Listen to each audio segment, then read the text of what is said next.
चलिए तो आज हम स्टार्ट कर रहे हैं। हमारा नेक्स्ट चैप्टर है मॉलिक्यूलर बेसिस एंड इनहेरिटेंस। अब पहली बात है कि मॉलिक्यूलर बेसिस एंड इनहेरिटेंस क्या होता है बेटा। तो मॉलिक्यूलर बेसिस मतलब मॉलिक्यूल्स मॉलिक्यूल्स और मॉलिक्यूलर जो हमारी बॉडी का स्ट्रक्चर्स बनाते हैं, जैसे कि डीएनए, आरएनए, प्रोटीन्स, ये होता है मॉलिक्यूलर स्ट्रक्चर। अब ये मॉलिक्यूलर बेसिस ऑफ इनहेरिटेंस मतलब मॉलिक्यूल्स कैसे इनहेरिट होते हैं, एक जनरेशन से दूसरी जनरेशन में जाते हैं, और कैसे मदर फादर से पेरेंट के अंदर बच्चों के अंदर पेरेंट से कैरेक्टर आते हैं, मदर फादर से बच्चों के अंदर आते हैं। तो कैरेक्टर्स किस बेस पे जाते हैं, कैसे आते हैं, तो उनको हम यहाँ पर स्टडी करेंगे। तो दोस्तों यहाँ पे हम डीएनए, आरएनए, प्रोटीन्स, ठीक है, डीएनए कैसे बनता है, आरएनए कैसे बनता है, आरएनए से प्रोटीन्स कैसे बनेगा, उसके बाद प्रोटीन के एक्शंस कौन से होंगे, हमारी बॉडी में जो जीन होते हैं जीन के फंक्शन कैसे रहेंगे, इन सब के बारे में हम लोग धीरे धीरे पढ़ेंगे। ठीक है, तो सबसे पहले स्टार्ट करते हैं molecular basis of inheritance. Molecular basis of inheritance में दोस्तों जो हमें जो पहला टॉपिक पढ़ना है वो है हमारा डीएनए, डीऑक्सीराइबोस न्यूक्लिक एसिड। जो डीएनए होता है वो बना होता है, किससे बना होता है, डीऑक्सीराइबोस न्यूक्लिक एसिड। जो हमारा डीएनए बना होता है वो बना होता है हमारा डीऑक्सीराइबोस न्यूक्लिक एसिड। ठीक है, मतलब डीएनए का फुल फॉर्म क्या है, डीऑक्सीराइबोस न्यूक्लियोटाइड। अब ये न्यूक्लिक एसिड बोलते हैं, मतलब ये कैसे बना है, न्यूक्लियोटाइड, डीऑक्सीराइबोस न्यूक्लियोटाइड।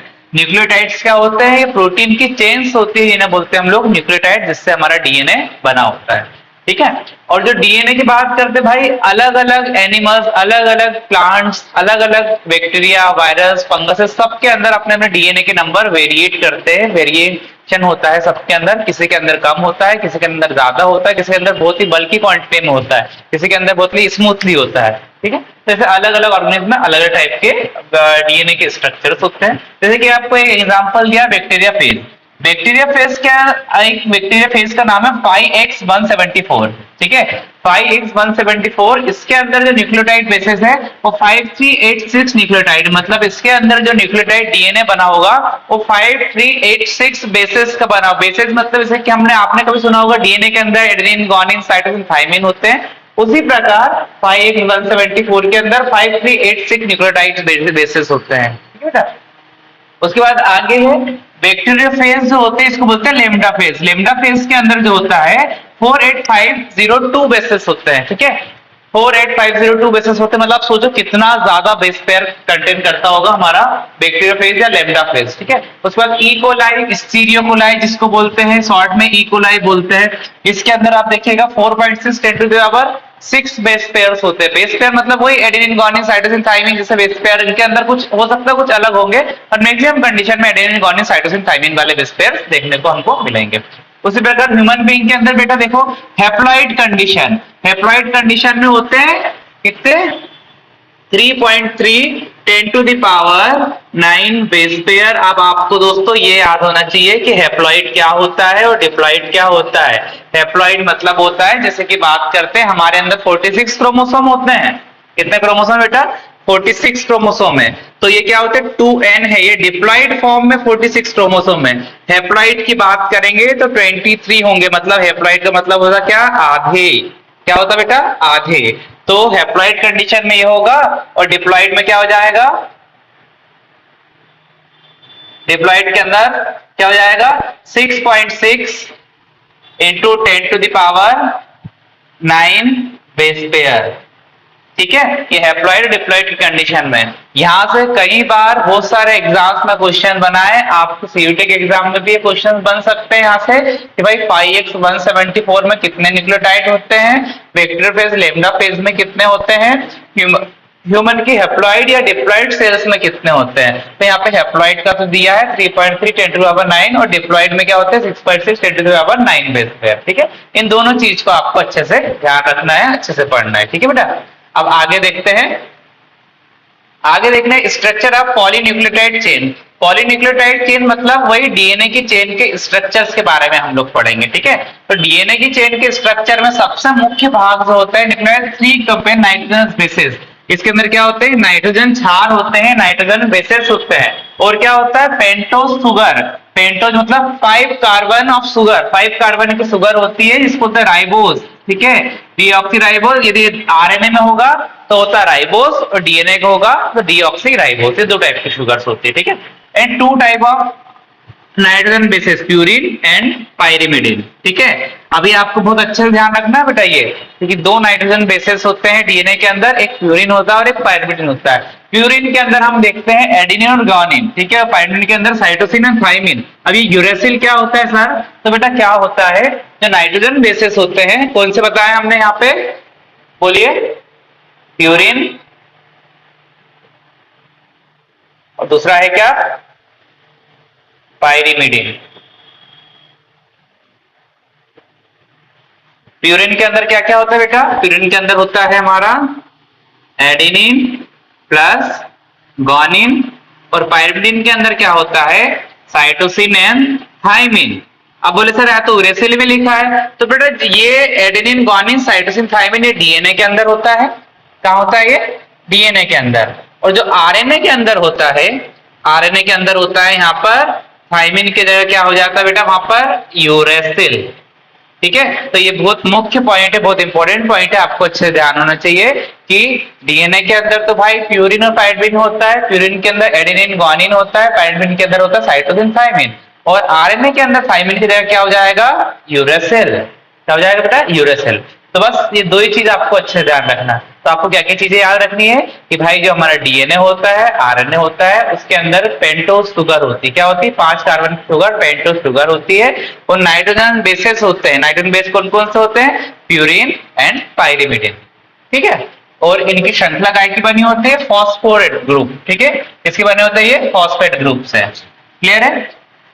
दूसरी बात करते हैं कि भाई डीएनए की दोनों चेन जो होती है वो एंटी पैरेलल होती है। एंटी पैरेलल मतलब एक चेन मान लो ये है, दूसरी चेन ये एसी होती है, ठीक है। अगर इसके ऊपर इसका 3 डेज नाम है तो इस कोने का नाम 5 डेज है, तो सेम इसके अपोजिट कॉइल में आ जाएगी, इसका 3 डेज हो जाएगा, इसका 5 डेज हो जाएगा। अब ये दोनों इस टाइप से कॉइल्ड होगी, ठीक है। तो इसलिए हम बोलते हैं डीएनए की चेन जो होती है हमारी anti parallel anti coiled structure होता है डीएनए का, ठीक है बेटा।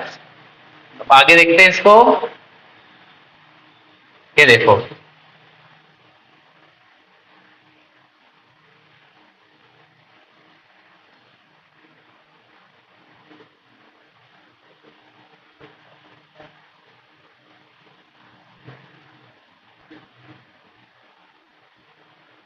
ये देखो, एक ये डीएनए की चेन बनी यहाँ पे,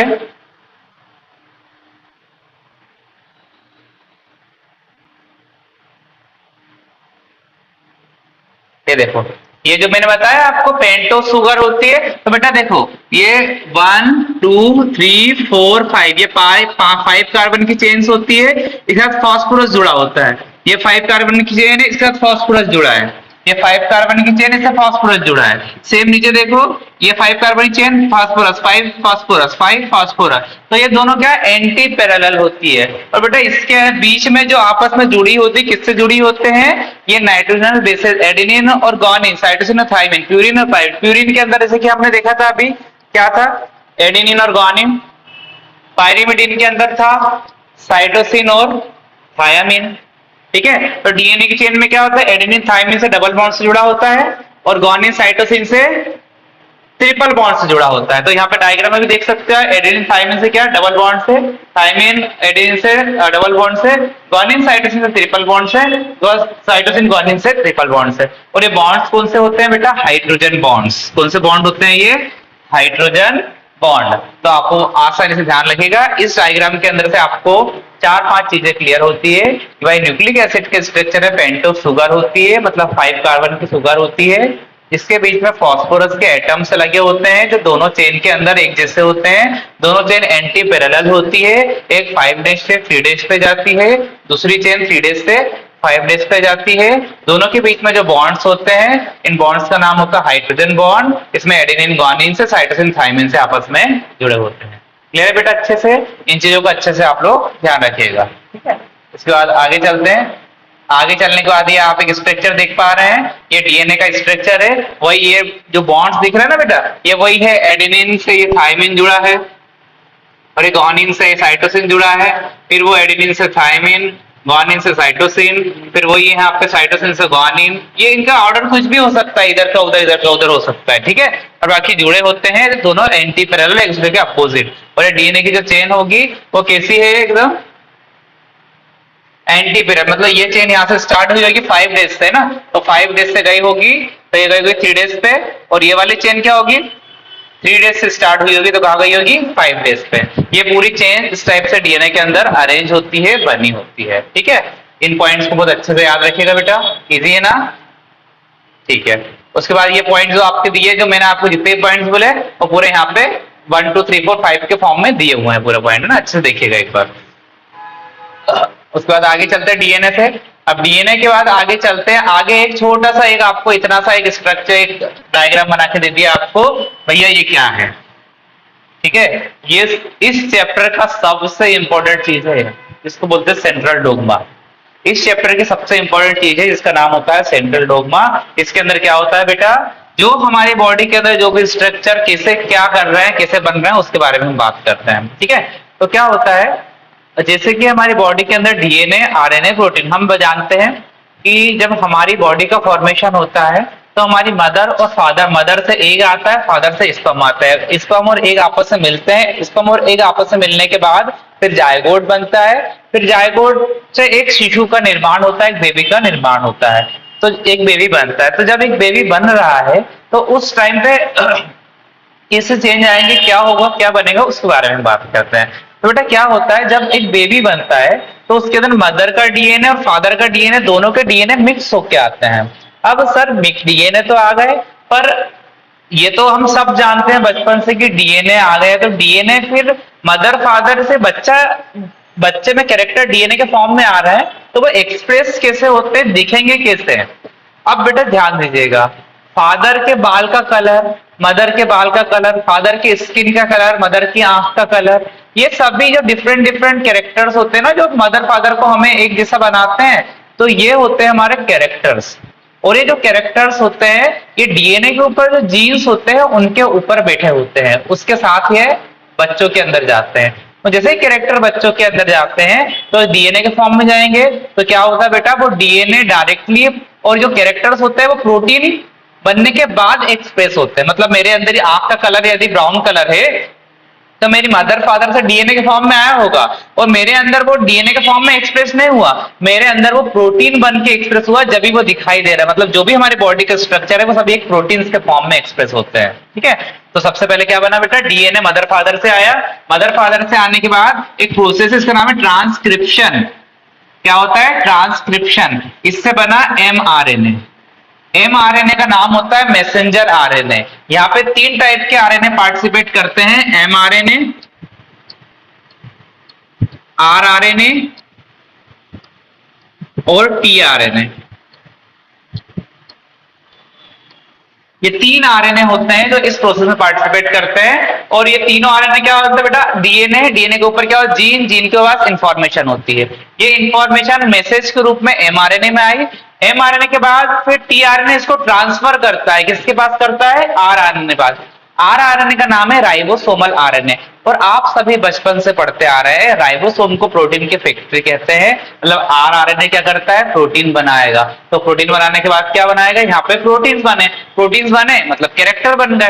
तो आरएनए से प्रोटीन बनने की क्या कहलाती है, ट्रांसलेशन। तो बेटा यहाँ पे 3-4 क्वेश्चन आपके कवर हो रहे हैं। सबसे पहला होता है डीएनए से प्रोटीन बनने की प्रोसेस क्या कहलाती है, सेंट्रल डोग्मा कहलाती है। उसके बाद डीएनए से आरएनए बनने की प्रोसेस क्या कहलाती है, ट्रांसक्रिप्शन कहलाती है। और आरएनए से प्रोटीन बनने की प्रोसेस क्या कहलाती है, ट्रांसलेशन कहलाती है। और ये जो पूरी प्रोसेस क्या कहलाती है, सेंट्रल डोग्मा। और बेटा एक चीज ध्यान रखना, डीएनए यदि फिर से रेप्लिकेट करके डीएनए बन जाए तो उसको बोलते हैं रेप्लिकेशन। ठीक है, द्वितीय कुंडलन बोलते हैं इसको।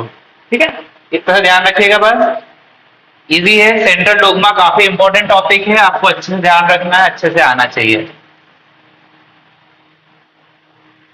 ठीक है, उसके बाद आ जाता है बेटा पैकिंग ऑफ डीएनए हेलिक्स। अब डीएनए हेलिक्स की पैकिंग कैसे होती है, उसको पैकिंग कैसे करके रखा जाता है, कहाँ पैक करता है, किस चीज को पैक करता है वो। ठीक है, तो ध्यान रखिएगा। हमारा जो प्रोटीन है, एक प्रोटीन का नाम है हिस्टोन प्रोटीन। ठीक है, एक प्रोटीन का नाम है हिस्टोन प्रोटीन। ये हिस्टोन प्रोटीन होता है पॉजिटिव चार्ज। ठीक है, इसके ऊपर होता है पॉजिटिव चार्ज। और हमारा जो डीएनए होता है उसके ऊपर होता है नेगेटिव चार्ज, ठीक है।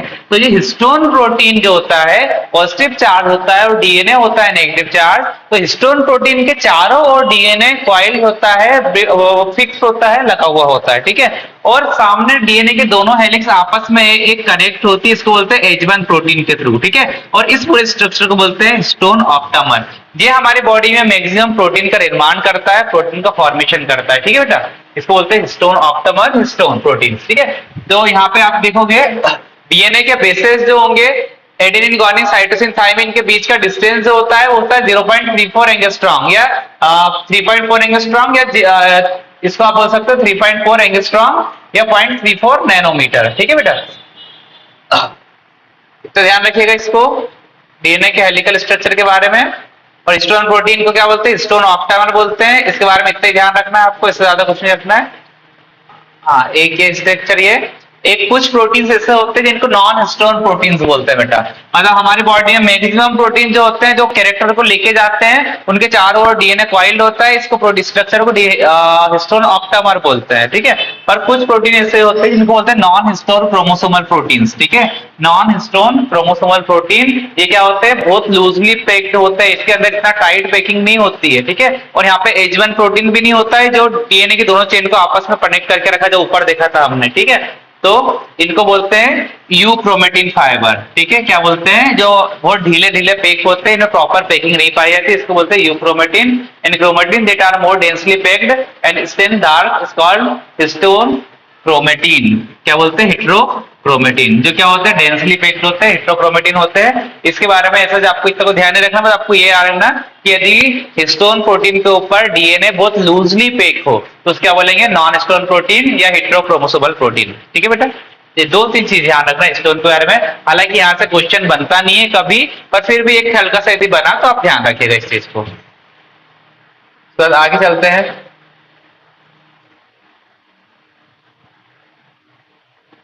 अब बेटा अब थोड़ी स्टोरी चालू हो रही है ना।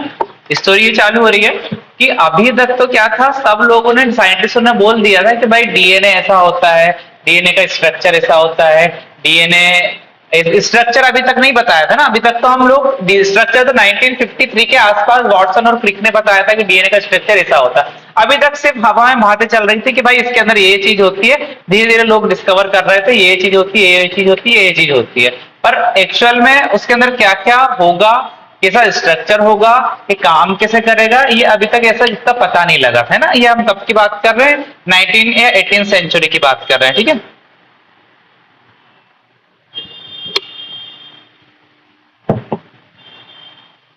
अब बात करते हैं 1928 में एक साइंटिस्ट थे जिनका नाम था ग्रिफिथ, फ्रांसिस ग्रिफिथ नाम था।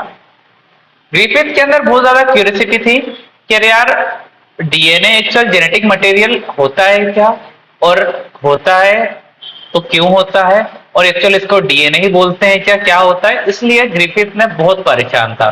तो ग्रिफिथ ने एक एक्सपेरिमेंट किया जिसको बोलते हैं ग्रिफिथ माइस एक्सपेरिमेंट। क्या बोलते हैं बेटा? ग्रिफिथ माइस, मतलब ग्रिफिथ ने चूहों पर अपना प्रयोग किया, ठीक है। तो ग्रिफिथ ने चूहों पर अपना प्रयोग किया। प्रयोग करने के लिए उन्होंने क्या किया बेटा? दो स्टेन लिए, एक आर स्टेन लिया और एक एस स्टेन लिया, ठीक है।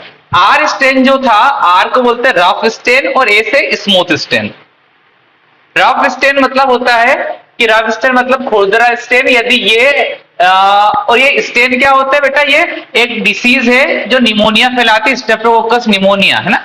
ध्यान सुनेगा, थोड़ा कॉम्प्लिकेटेड हो सकता है। ये एक डिसीज होती है निमोनिया जो फैलाता है स्टेप्टोकोकस निमोनिया नाम का एक बैक्टीरिया। तो इस बैक्टीरिया के दो स्टेन लिए, मतलब स्टेन मतलब दो अलग अलग रूप लिए। एक बीमारी उत्पन्न कर रहा था, डिसीज कॉज कर रहा था, और एक डिसीज कॉज नहीं कर रहा था, ठीक है। ये दो कैरेक्टर्स थे किसके? निमोनिया के।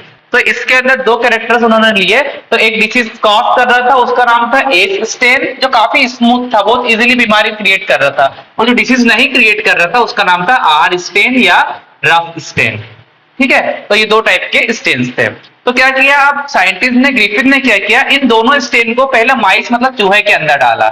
ये माइस चूहे के अंदर डाला, और जैसे ही आर स्टेन को चूहे के अंदर डाला तो भाई चूहे कुछ नहीं हुआ, चूहा लाइफ था, जिंदा था। और भाई एस स्टेन को चूहे के अंदर डाला तो चूहा मर गया।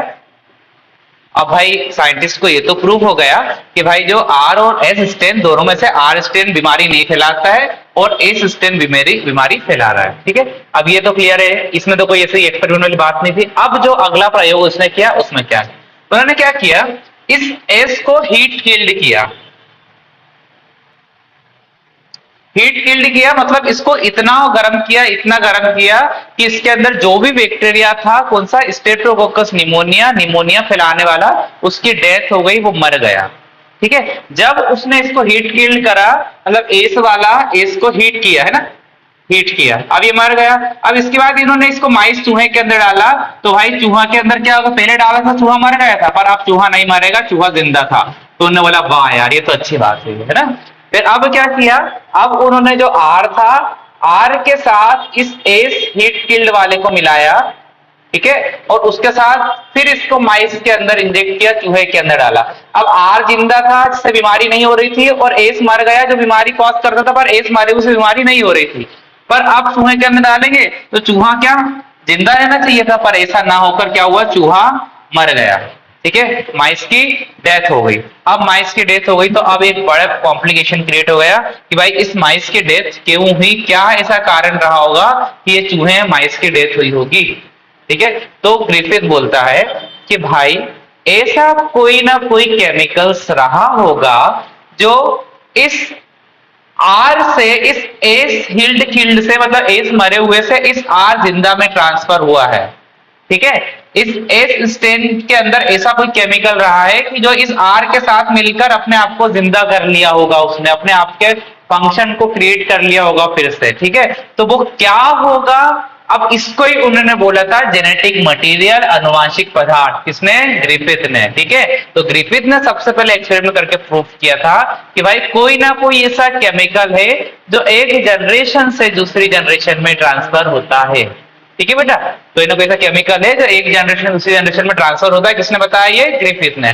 पर एक बात रह गई थी, वो ये नहीं बता पाए थे कि वो केमिकल क्या था, डीएनए था या आरएनए था या प्रोटीन था। ठीक है बेटा, इन दोनों के बारे में वो नहीं बता पाए थे।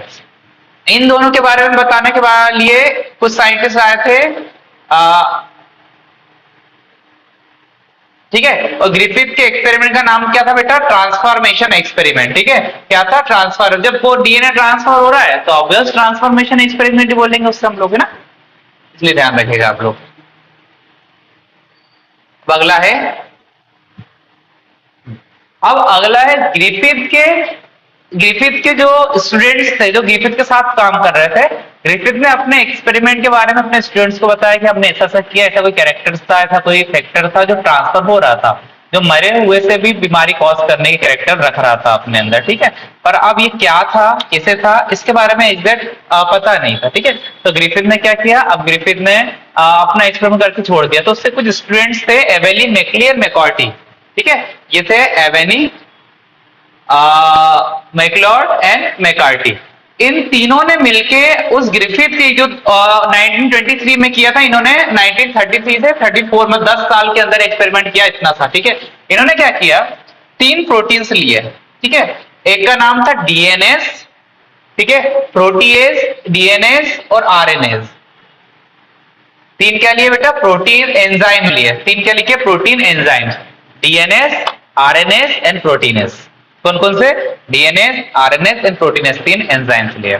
अब आप लोग को एक चीज हमेशा ध्यान रखनी है कि जब भी किसी भी बायोलॉजी केमिस्ट्री के अंदर लास्ट में एएससी लगता है तो वो एंजाइम्स होते हैं जो उस चीज को तोड़ते हैं, डाइजेस्ट करते हैं। जैसे कि एग्जांपल के तौर पे देखी जाए, जैसे कि आपने डाइजेस्ट सिस्टम में पढ़ा होगा पेप्सिनेज एंजाइम, तो वो क्या करता है, पेप्सिन को तोड़ता है ना। तो यहाँ पे भी वही है, आरएनएज एंजाइम, मतलब वो आरएनए को तोड़ेगा।